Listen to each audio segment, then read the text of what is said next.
हिंदी दिव्य ज्योति channel पर आपका हार्दिक स्वागत है। हम शब्द विचार के विभिन्न प्रकार के भेदों के बारे में पढ़ रहे थे और आज हम अर्थ के आधार पर जो शब्दों के भेद होते हैं उनमें एकार्थी प्रतीत होने वाले भिन्नार्थक शब्दों के बारे में अध्ययन करेंगे। इनके विभिन्न प्रकार के उदाहरणों के बारे में चर्चा करेंगे। जैसे एकार्थी शब्द का अर्थ समझते हैं। एकार्थी हमें दिखाई कैसा देता है? एक ही अर्थ हो वैसे, लेकिन वास्तविकता में उसका अर्थ कैसा होता है? अलग अलग होता है। हम सोचते हैं इन दोनों शब्दों का एक ही अर्थ होगा, लेकिन वास्तविकता में दोनों ही शब्दों का अलग अलग अर्थ होता है। हम गलती करके दोनों शब्दों का एक ही स्थान पर दोनों में से कोई भी प्रयोग कर लेते हैं, लेकिन दोनों का अर्थ क्या होता है? भिन्न भिन्न होता है। जैसे इनके उदाहरण देखते हैं। अति, अधिक, अति यानी बहुत अधिक, और अधिक यानी ज़्यादा तुलना में। अभिमान, स्वाभाविक गर्व। अहंकार, झूठा घमंड। अहंकार किसको कहेंगे? झूठा घमंड करने वाले को। और अभिमान किसको कहेंगे? स्वाभाविक गर्व करने वाले को, अपनी काबिलियत पर गर्व करने वाले को। और अहंकार यानी फालतू में उसके पास कुछ है नहीं और वो घमंड करता है, उसे अहंकार कहते हैं। अमूल्य, जिसका मूल्य न आका जाए। बहुमूल्य, बहुत कीमती। ठीक है। अनिवार्य, जिसके बिना काम न चले। जैसे हमारे शरीर के लिए ऑक्सीजन क्या है? एक अनिवार्य रूप है और इसके बिना हम जीवित नहीं रह सकते। जल अनिवार्य है ना। आवश्यक, आवश्यक का मतलब ज़रूरी। रोटी, कपड़ा, मकान हमारे लिए क्या है? ज़रूरी है। अभिवादन, अभिवादन का तात्पर्य होता है प्रणाम। अभिनंदन का तात्पर्य होता है स्वागत। अनुसंधान, अनुसंधान का तात्पर्य होता है रहस्य का पता लगाना, खोजबीन करना। अन्वेषण का मतलब अज्ञात स्थान की खोज करना। स्थानों की खोज करने के लिए अन्वेषण का प्रयोग करेंगे और रहस्य का पता करने के लिए अनुसंधान करते हैं। रहस्य का पता लगाने के लिए अनुसंधान शब्द का प्रयोग करेंगे। अज्ञात स्थान की खोज करने वालों के लिए अन्वेषण का प्रयोग करेंगे। अन्वेषण का मतलब होता है इंजीनियर, और अनुसंधान का मतलब रिसर्च है ना। रिसर्च होता है, अनुसंधान के अंदर होते हैं। आविष्कार, नई वस्तु की खोज करना। देखो, अनुसंधान, अन्वेषण, आविष्कार, और इन तीनों का अर्थ अलग अलग होता है। जैसे देखिए, अनुसंधान रहस्य का पता लगाना, अन्वेषण अज्ञात स्थान की खोज करना, आविष्कार नई वस्तु की खोज करना। वस्तु की खोज के लिए आविष्कार, स्थान की खोज के लिए अन्वेषण, रहस्य की खोज के लिए अनुसंधान का प्रयोग करते हैं। और हम कभी कभी वाक्य में इन सभी का कब हमें पता ही नहीं चलता, किसी न किसी का अलग अलग प्रयोग किसी का करना हो और हम किस शब्द का प्रयोग कर लेते हैं, इसे हम गलतियाँ कर लेते हैं। इसके सुधार के लिए हमें इनका ज्ञान होना अति आवश्यक है। अर्चना, बाह्य सत्कार, नैवेद्य, पूजा, मानसिक एवं बाह्य दोनों। यानी बाह्य जो सत्कार करते हैं, पूजा अर्चना करते हैं, दिखावे की जो दिखावा करते हैं वो अर्चना कहलाता है। और जो पूजा करते हैं वो मानसिक, मन से पूजा की जाती है। बाह्य दोनों हो सकते हैं। अवस्था जीवन का एक भाग होता है। आयु संपूर्ण जीवन होता है। जैसे बाल्यावस्था, किशोरावस्था, प्रौढ़ावस्था, वृद्धावस्था, ये क्या है? अवस्था, यानी जीवन का एक भाग होता है और ये वो भाग पूरा हो जाता है, दूसरे भाग में, दूसरी अवस्था में चले जाते हैं। आयु, संपूर्ण जीवन को हम क्या कहते हैं? आयु कहते हैं। जैसे किसी व्यक्ति की आयु अभी 30 वर्ष है, तो वो क्या है? अभी वर्तमान में क्या है? उसकी संपूर्ण जितना जीवन व्यतीत किया उसकी आयु काउंट हो रही है। और अगर अवस्था की बात की जाए, अभी वो युवा अवस्था में है, यानी वह बाल्यावस्था से गुजर चुका है ना, फिर वो किशोरावस्था में गए। इस प्रकार से अलग अलग अवस्थाएं होती। अनुरोध, अनुरोध का मतलब होता है विनय पूर्वक हट। आग्रह यानी हट। ठीक है। अशुद्धि, लिखने व बोलने में गलती कर लेते हैं, जैसे अशुद्धि वाक्य होते हैं, शब्द होते हैं। भूल, सब प्रकार की गलती को भूल कहते हैं, भूल गया। और अशुद्धि हो गई, लिखने की कला, बोलने की कला को अशुद्धि कहते हैं। त्रुटि, भूल की अपेक्षा का गहरा भाव, त्रुटि। दोष, त्रुटि से भी गहरा भाव। सबसे बड़ी बात देखो, दोष का तात्पर्य क्या होता है, इन चारों का प्रयोग हम करते देखो। दोष का मतलब त्रुटि से भी गहरा, यानी गलती से वहाँ गलती हो गई। और अब जैसे त्रुटि, भूल की अपेक्षा गहरा भाव, यानी भूल तो हो गई लेकिन बहुत ही गहरी भूल हो गई। और भूल यानी सब प्रकार की गलती हो जाती है, उसे भूल कहते हैं। अशुद्धि, लिखने व बोलने की गलती को हम अशुद्धि कहते हैं। अवसान, कुछ समय के लिए समाप्त हो जाना, अवसान होना। जैसे अभी वर्तमान में महामारी का दौर चल रहा है और वो महामारी का दौर कुछ समय के पश्चात वो क्या हो जाएगा, समाप्त हो जाएगा, कुछ समय के लिए समाप्त हो जाएगा।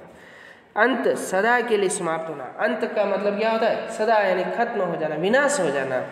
जैसे वर्तमान में जो नदियाँ हैं, हम जिसे पढ़ते हैं कि वो नदियाँ लुप्त हो गई, ये अभी क्या हो गई है, लुप्त हो गई, अंत हो गया। और कुछ नदियाँ होती, वर्षा ऋतु में जो नदियाँ बहती हैं वो कैसी होती, वर्षा ऋतु में बहती हैं और वर्षा ऋतु समाप्त होने के बाद वह बहना बंद कर लेती हैं, जल क्या होता, प्रवाहित होना बंद हो जाता है। अभिभाषण, लिखित भाषण, जो भाषण जो पढ़ता है उसे अभिभाषण कहते हैं। व्याख्यान, मौखिक भाषण होता है उसे व्याख्यान कहते हैं। लिखित भाषण को अभिभाषण कहते हैं। अध्ययन, सामान्य पढ़ना को अध्ययन कहते हैं। अनुशीलन, सूक्ष्म एवं गहन चिंतन को कहते हैं अनुशीलन।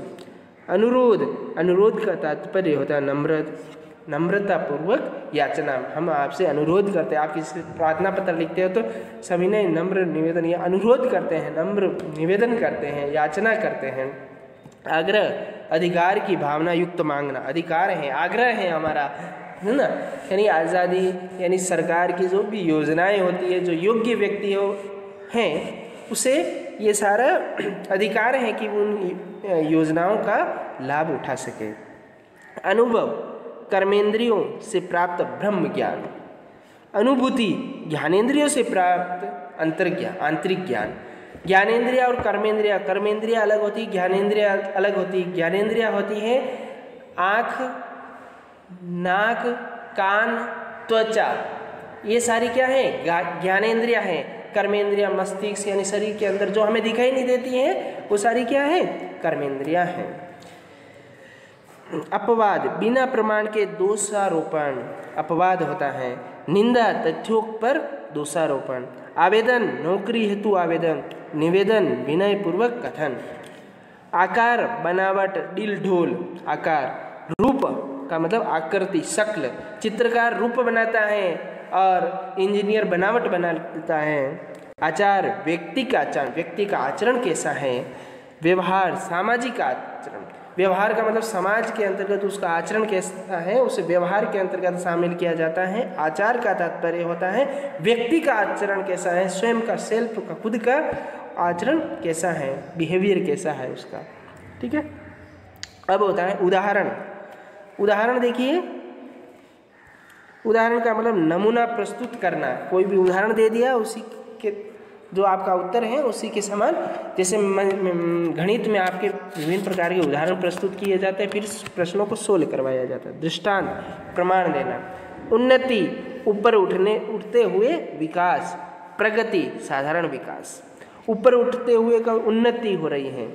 प्रगति का मतलब साधारण विकास, साधारण कोई भी सामाजिक कार्य होता है। उपहार, अन्य को दी जाने वाली भेंट।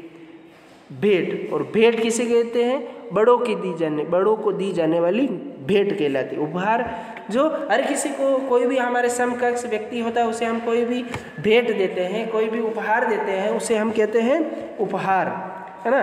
कोई भी पुरस्कार हो सकता है। भेंट जो अपने से बूढ़े होते हैं, हमारे जो पूजनीय होते हैं, उन्हें हम भेंट देते हैं। कर्तव्य, नैतिक बंधन युक्त कार्य। कार्य, सामान्य कार्य होता है। काल, समय की सत्ता। युग, समय की सीमा। कारण कार्य संपन्न करने का साधन क्या कहलाता है? कारण।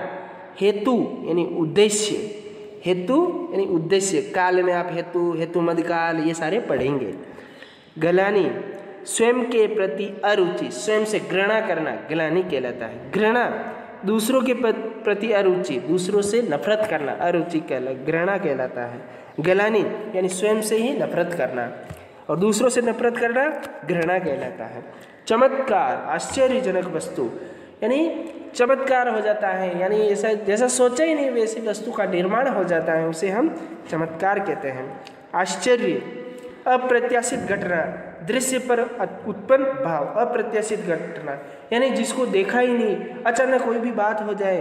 कोई भी व्यक्ति जिसे क्लास में विद्यार्थी भी होते हैं कि जिसे आशा ही नहीं की जाती और वो परीक्षा का जो रिजल्ट आता है, परिणाम आता है, उसमें वो सर्वोच्च स्थान प्राप्त कर लेता है। वह क्या कर लेता है? सभी को आश्चर्यचकित कर लेता है, आश्चर्य कर लेता है। ठीक है, अगले उदाहरण और देखते हैं। अब हम उदाहरणों को पढ़ेंगे और आप इन उदाहरणों को लिखते जाइए। ठीक है, अपनी उत्तर पुस्तिका में। अगर वीडियो तेज़ गति से चल रहा है तो वीडियो को रोक लीजिए या फिर वीडियो के जो स्क्रीनशॉट ले लीजिए। ठीक है, लेकिन आपको लिखना अनिवार्य है। चिन्ह यानी निशान, लक्षण यानी विशेषताएं, टीका यानी मूल पुस्तक का सामान्य अर्थ प्रकट करना, भाष्य यानी ग्रंथ की विवेचनात्मक व्याख्या, तंद्रा ऊँगना या झपकी लेना। तंद्रा यानी कोई व्यक्ति क्लास में भी ऊँगने लग जाता है, उसे तंद्रा कहते हैं। निद्रा गहरी नींद में आराम से सो जाते हैं, उसे निद्रा कहते हैं। और तंद्रा का तात्पर्य यानी ऊँगना, झपकी लेना, उबासिया लेना।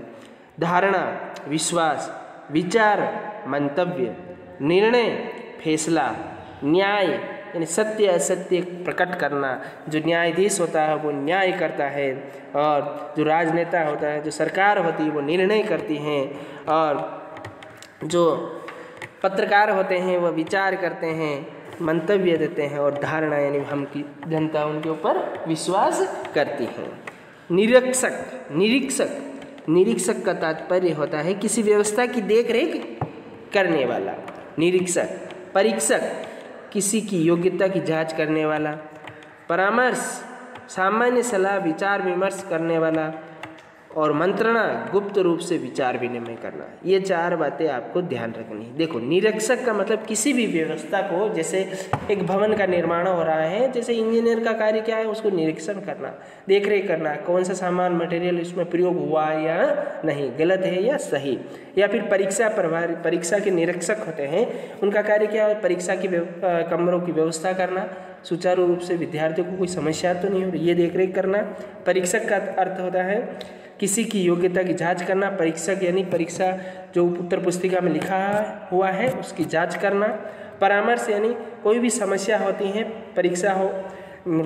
परीक्षा केंद्र पर जाते समय, तो वो कमरे की, कौन सा कमरा कहाँ पर है, क्या ले जाना है क्या नहीं लेना है, ये सारे परामर्श होते हैं।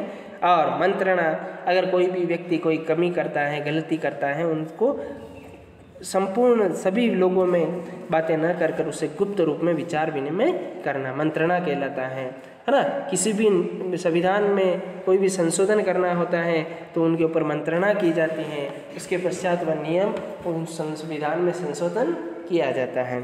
अगला है पारितोषिक और पुरस्कार। पारितोषिक कहते हैं प्रतियोगिता में विजय होने पर दिया जाने वाला पुरस्कार क्या कहलाएगा? पारितोषिक। अच्छे कार्य व सेवा पर दी जाने वाला पुरस्कार, है ना। कोई भी उपहार दिया जाता है, प्रतियोगिता में विजय होते हैं, कोई कंपटीशन फाइट किया है तो पारितोषिक प्रदान किया जाता है। या फिर समाज सेवा का काम, कोई भी पर्यावरण का काम आपने किया है तो पुरस्कार प्रदान किया जाता है। प्रयत्न, कार्य करने का हल्का भाव प्रयत्न कहलाता है। प्रयास का तात्पर्य होगा अत्यधिक प्रयत्न करना, प्रयास करना, जब तक सफलता प्राप्त नहीं हो अत्यधिक प्रयत्न करते रहना चाहिए। ठीक है। प्रेम, सामान्य अनुराग, स्नेह, छोटों के प्रति लगाव का भाग, हमारे से छोटे को हम स्नेह प्रदान करते हैं। और सामान्य अनुराग यानी प्रेम करते हैं। योग्यता यानी गुणवत्ता, गुणयुक्त विशेषता। क्षमता यानी शारीरिक शक्ति को क्षमता कहते हैं। और योग्यता का तात्पर्य होता है गुण यानी मानसिक विशेषता को। लालसा, अप्राप्य के प्रति की इच्छा। लाभ, आवश्यकता से अधिक पाने की इच्छा। वो क्या कहलाता है? लाभ कहलाता है। वीरता प्राकृतिक शक्ति, साहस भय रहित शक्ति। प्राकृतिक शक्ति क्या कहलाती है? वीरता कहलाती है। और भय रहित शक्ति यानी कि बिना डर के साहस कहलाता है। कोई भी जंगल में जाता है तो साहस का प्रतीक होता है। वीर जो सेना में जाता है वीरता दिखाता है, वीर कहलाता है। वात्सल्य, वात्सल्य का तात्पर्य होता है माता पिता का संतान के प्रति जो प्रेम होता है वो वात्सल्य प्रेम होता है। भगवान श्री कृष्ण के प्रति उनके माता पिता का जो प्रेम था वो वात्सल्य प्रेम था। ठीक है, जैसे अपने से छोटे भाई बहन होते हैं उन्हें हम क्या देते हैं? स्नेह देते हैं। और सामान्य प्रेम होता है स्नेह, छोटों के प्रति प्रेम। सभ्यता भौतिक उन्नति, सभ्यता कालीबंगा सभ्यता सारी। संस्कृति आध्यात्मिक उन्नति यानी प्राचीन समय की जो उन्नति आध्यात्मिक ज्ञान से। संदेश व्यक्तिगत सूचना, और सूचना विशेष घटना या समाचार। अखबार में हम विशेष घटना का समाचार पढ़ते हैं वो सूचना है। और संदेश व्यक्तिगत सूचना, किसी के हमारे घर में जैसे शादी का निमंत्रण पत्र आता है वो क्या होता है? व्यक्तिगत सूचना होता है। शोक संदेश आता है ना, निमंत्रण पत्र होता है। ये सारे। संपत्ति, संपत्ति का तात्पर्य धन। वैभव, वैभव का मतलब ऐश्वर्य है ना, वैभव। स्त्री सामान्य नारी। पत्नी एक व्यक्ति के साथ विवाह करने पर उसकी पत्नी कहलाएगी। महिला कुलीन परिवार की स्त्री। देखो सामान्य नारी को क्या कहेंगे? स्त्री कहेंगे। एक व्यक्ति के साथ विवाह करने पर उसकी पत्नी कहलाएगी क्या? विवाह कहलाएगी। अगर वही महिला किसी व्यक्ति के साथ शादी कर लेती है तो वो पत्नी कहलाती हैं। कुलीन परिवार की स्त्री महिला कहलाती है। स्तुति यानी यश का बरवान, प्रशंसा यानी बड़ाई करना। हत्या यानी प्राण लेना, किसी की हत्या कर लेना। और स्वयं हत्या, आत्महत्या कर लेते हैं वो, स्वयं की हत्या करने और दूसरों की हत्या करने वाले को क्या कहते हैं? हत्या कर ली उसकी।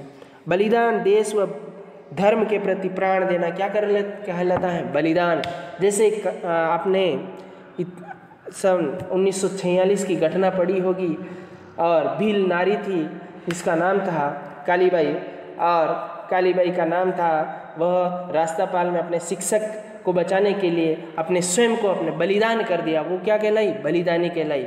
जैसे विभिन्न प्रकार के स्वतंत्रता आंदोलन हुए उनमें अधिकांश सैनिकों ने अपने जीवन की आहुति दे दी, उनको वो सभी क्या कहलाए? वो सभी भी बलिदान हुए। चंद्रशेखर, सुभाष चंद्र बोस, भगत सिंह, राजगुरु, महात्मा गांधी, इन्होंने किसके लिए बलिदान दिया? अपने देश के लिए बलिदान दे दिया था। ठीक है, आज के लिए इतना ही। तो आज हमने पढ़े थे एकार्थी शब्द और उनके उदाहरण पढ़े। एकार्थी शब्द में क्या देखा हमने कि हम सोचते हैं दोनों का अर्थ समान होगा, लेकिन वास्तविकता में दोनों का अर्थ क्या होता है? भिन्न भिन्न होता है। उन्हें हम एकार्थी शब्द कहते हैं। धन्यवाद, और अगले टॉपिक के साथ और मिलेंगे।